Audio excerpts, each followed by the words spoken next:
లీజుకి ఇచ్చిన భూములలో ప్రజలకు డబుల్ బెడ్రూమ్ ఇల్లు కట్టియాలి, హాస్పిటల్ కట్టాలి, స్కూళ్ళు కట్టాలి. ఇండస్ట్రీ తీసేస్తే ప్రైవేట్ వ్యక్తులకు ఎట్లా అమ్మేందు?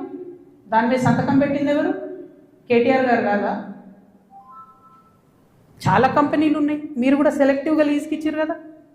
మీరు కిటికీలు తెరిచిర్రు, ఈ గవర్నమెంట్ దర్వాజాలు తెరిచిర్రు దోసుకొని తినండి అని చెప్పి. జనానికి మాత్రం ఏం చేయకండి, హాస్పిటల్ కట్టకండి, స్కూల్ కట్టకండి. ఎవడన్నా నా సొంతోడు అడిగితే మా మీద ఉల్టా అలిగేషన్ ఇవ్వండి.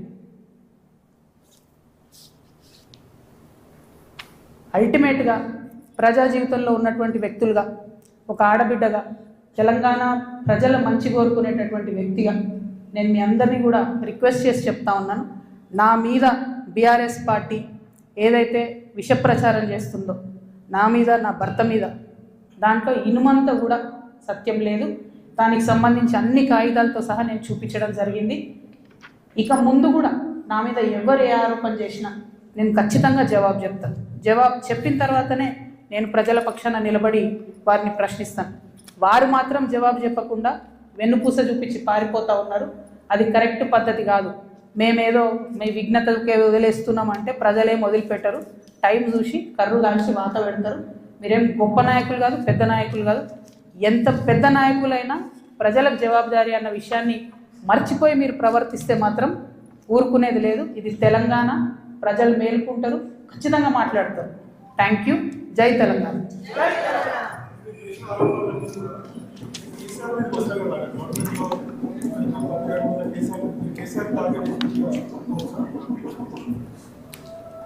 చూడు బ్రదర్, చాలా మిస్టేక్స్ జరిగినాయి బీఆర్ఎస్ గవర్నమెంట్లో. ఆ విషయాలన్నీ ఇప్పుడు నేను జనం బాటలో తిరుగుతుంటే ప్రజలు వచ్చి నాకు చెప్పేటటువంటి దాంతో, వాళ్ళు ఇస్తున్నటువంటి విజ్ఞప్తులతోనే అర్థమవుతుంది. నేను మళ్ళీ చెప్తున్నా, ఎంత పెద్ద నాయకుడైనా ప్రజలకే జవాబుదారు.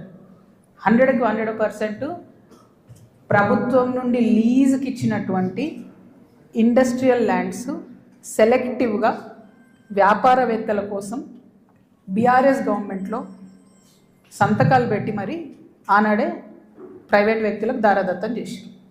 ఆ సంతకాలు పెట్టింది ఎవరు, పెట్టించడం వెనుకుందెవరు, అది టైం హ్యాస్ టు డిసైడ్.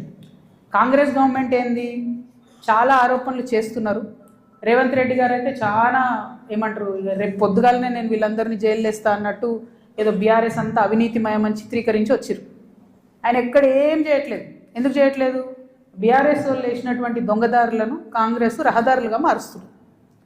వాళ్ళు ఎవరైతే ప్రైవేట్ వ్యక్తులకు ఇచ్చిరో మళ్ళీ అదే కంపెనీలతో వీళ్ళు అండర్స్టాండింగ్ పెట్టుకుంటారు, వాళ్ళతో మాట్లాడతారు. అంటే రేవంత్ రెడ్డి గారి పరిస్థితి ఇప్పుడు ఎట్లుందంటే, అప్పుడే కప్పం తిన్న పాము ఎట్లుంటుంది, కడుపు నిండింది, నేను సీఎం అయినా, అవినీతి అయితే నాకేంది, రాష్ట్రం ఎటు పోతే నాకేంది, వాగ్దానాలు ఎటు పోతే నాకేంది అని చెప్పి ఆయన సైలెంట్గా ఉన్నాడు. ఆయనకి ఈ బీఆర్ఎస్ పార్టీలో జరిగినటువంటి వ్యాపార లావాదేవీలకి అవుట్ రైట్గా సంబంధం ఉంది కాబట్టి వాళ్ళు సైలెంట్గా ఉంటారు. So let time decide. ఎప్పుడన్నా ఎవరైనా ఎంక్వైరీ చేస్తే డిసైడ్ అయితే చూద్దాం. ఏమీ కాకపోతే నాకెప్పుడో ఒకసారి టైం వస్తుందిగా, దేవుడు దయ ఉంటే నేను ముఖ్యమంత్రి అయితే కదా ఒకనాడు. ఆనాడు మాత్రం 2014 నుండి 2014 తెలంగాణ వచ్చినప్పటి నుండి ఇప్పటి వరకు అన్ని అన్యాయాల మీద నేను మాత్రం ఆరాధిస్తాను. ఎందుకంటే ఎవరు వచ్చి బయటకు వచ్చి మాట్లాడినా వాళ్ళని దబాయించాలి, వాళ్ళ మీద ఒక కేసు వేయాలి, వారిని ఏదో అనాలి, బురద చల్లాలి అని అంటే కుదరదు. నేను అట్లా ఊరుకునే వ్యక్తిని కాదు. నేను తప్పు చేస్తే నేను క్షమాపణ అడుగుతాను. నేను కోరిన క్షమాపణ జనం బాటలో ముందుకెళ్ళినప్పుడు. ఎందుకు కోరిన క్షమాపణ? నేను అదే గవర్నమెంట్లో ఉండి అమరవీరుల కుటుంబాల కోసం గట్టి కొట్లాడాల్సిందే అని నాకు మనసుకు అనిపించింది కాబట్టి నేను క్షమాపణ అడిగిన. ఉద్యమకారులను కేవలం నా ప్రాంతంలో చూసుకున్నా కానీ వేరే దగ్గర చూసుకోలేకపోయినా అనే ఉద్దేశంతో క్షమాపణ కోరిన. నేను అట్లే చెప్తున్నా, నేను తప్పు చేస్తే ప్రజలకే చెప్తారే తప్పు చేసినారా భయ్ సారీ అని. నేను తప్పు చేయలే, అందుకే ధైర్యంగా చెప్తాను నేను తప్పు చేయలే. అయినా సరే నా మీద ఏదో బుర్ర చల్లాలి అంటే ఊరుకోను. భగవంతుడు నాకు అవకాశం ఇచ్చినప్పుడు మాత్రం అన్ని బండారాలు కూడా బయటికి తీస్తాను. నేనేడా టార్గెట్ చేసిన భయ్? ఇప్పుడు నేను నిన్ను కొడితే నువ్వు నన్ను కొట్టవా చెప్పు? వాళ్ళు నన్ను టార్గెట్ చేస్తే నేనేం చేయాలి మరి? నేను ఊరుకోవాలా? నేనైతే గాంధీ తాతను కాదు, నేను అస్సలే మంచిదని కాదు నేను చెప్తున్నాను. నేను కేసీఆర్ గారు అంతా ఓపిక నాకు లేదు, అస్సలే మంచిదని కాదు. నేను ఊరుకోను. నన్ను కొడితే 2 కొడతా ఉల్టా. ఎందుకంటే నాకు తప్పు లేకుండా కొడుతున్నారు, నాకు తప్పు లేకుండా మాట్లాడుతున్నారు. అది కరెక్ట్ కాదు కదా. ఏం రోగం చెప్పు? నేను ఏమంటున్నా? నేను జనంలో పోతున్నా, పిచ్చిలేసినట్టు పొద్దు నుండి రాత్రి వరకు ఎందుకు తిరుగుతున్నా నేను? ఐ వాంట్ టు అండర్స్టాండ్ ఏం జరిగింది. 10 ఏళ్ళు బీఆర్ఎస్లో, 2 ఏళ్ళు కాంగ్రెస్లో ఏం జరగలే. నిన్న పోయినాం, ఆ నల్ల నీళ్ళు, అది ఎంత బాధ అనిపించింది చూస్తే. ట్యాప్లో డ్రైనేజ్ వాటర్ వస్తాయని ఇప్పటికి కూడా హైదరాబాద్ మహానగరంలో ఇంకా అంత అందమైన నగరానికి కేటీఆర్ గారు నేను ఇట్లా చేసినా అని, ఇప్పుడు రేవంత్ రెడ్డి గారు గ్లోబల్ సమిట్ పెట్టి నేను ఇట్లా చేసినా అని ఏం లాభం చెప్పు? ఆడబిడ్డలకు ఒక డెలివరీ హాస్పిటల్ ఉండదు, నల్లలో మోరు నీళ్ళు వస్తాయి, ఇదో మహానగరం, దీనికి సంతోషపడాలి. ఎవరొకరు అడగాలి కదా, అడిగితే కేసులు, అడిగితే లొల్లి, ఇంతే. ఏం భయపడేదాన్ని కాదు నేను, ముందుకే పోతా, వెనుకకైతే పోయేది లేదు. వస్తే లొల్లెందుకుంటుండేనే, వస్తే లొల్లెందుకుంటుండే? 5 ఏళ్ళు నన్ను ఓడగొట్టి ఇంట్లోనే కూర్చోబెట్టిరు కదా, వద్దంటే బలవంతంగా ఎమ్మెల్సీ ఇచ్చిర్రు. నేను అప్పటి కూడా అడిగిన, నాకు ఎంపీ క్యాండిడేట్గా నన్ను డిక్లేర్ చేయండి, నేను ప్రజల మధ్యలో ఎక్కడైతే ఓడిపోయినా అక్కడే ప్రజల ప్రేమను గెలుచుకుంటా అని చెప్పిన. అవకాశం ఇవ్వలే, నాకు తిరగనీయలే. మా కాన్స్టిట్యున్సీలో కూడా ప్రతి ఎమ్మెల్యేను ఎవరో ఒకరు మేనేజ్ చేసుడు, వాళ్ళు నాకు ఎక్కడికక్కడ కాళ్ళల్లో కట్టెలు పెట్టుడు, కాన్స్టిట్యున్సీ నుంచి ఎవరైనా వచ్చి కలిస్తే బెదిరించుడు. నువ్వు ఎట్లా కలుస్తావు, అక్కతో నీకేం పని? కేసీఆర్ గారికి తెలియకుండానే తప్పులు జరిగాయి అప్పుడు, ఎందుకంటే అప్పుడు ఉండే గొడవలు కూడా చెవులు ఉన్నాయి, అన్నీ తెలుస్తాయని మీరు ఏమనుకుంటారు? కేసీఆర్ గారికి తప్పులు అన్నీ తెలియదు. నేనేమంటున్నా బ్రదర్, కేసీఆర్ గారికి తెలుసా తెలియదా కేసీఆర్ గారు చెప్పాలి.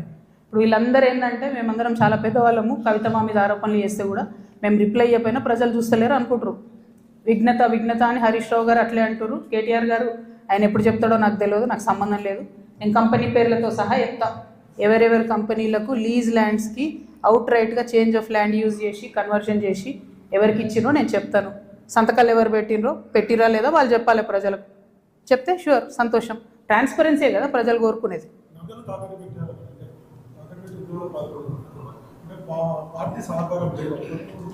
నాకు ఎప్పుడు లేదు భయ్ పార్టీ సహకారం.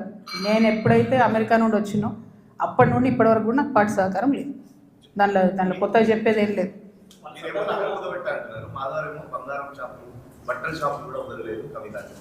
ఆయన పాపం ఆయన వాడుకుంటుర్రే, ఆయన ఎనుకో గుంటనక్కు ఉంది, ఆ గుంటనక్క ఆయన రెచ్చగొట్టి వాడుకుంటుంది. టైం వస్తే చెప్తా కదా, ఆ గుంటనక్కకు చెప్పినా కదా, ఏదైతే సెయింట్ గోబెన్ ల్యాండ్లో ఒక అధికారి ఇప్పుడు రెడీగా ఉన్నాడు చెప్పడానికి సిబిఐ దగ్గర ఈడీ దగ్గర, అప్పుడు తెలుస్తుంది వాళ్ళకి. నేను ఒకటే క్లారిటీగా చెప్తున్నా, మీరు ఎంతోసేపు